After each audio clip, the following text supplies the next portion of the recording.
মাননীয় প্রধানমন্ত্রীকে টার্গেট করে কথা বলছেন, আমরা কিন্তু এখনো খেপে যাইনি।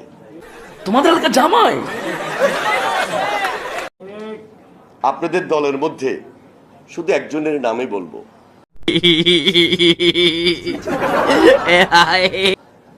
এই নাসিরউদ্দিন পাটোয়ারি। আমার মনে হয় আমার দলের মধ্যে যদি এই ধরনের কথা কেউ বলতো, আমি আমাদের মাননীয় প্রধানমন্ত্রীকে সরাসরি বলতাম।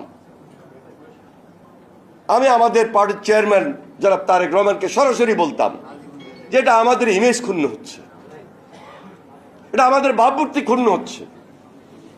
বিএনপি একটা উদারপন্থী গণতান্ত্রিক দল।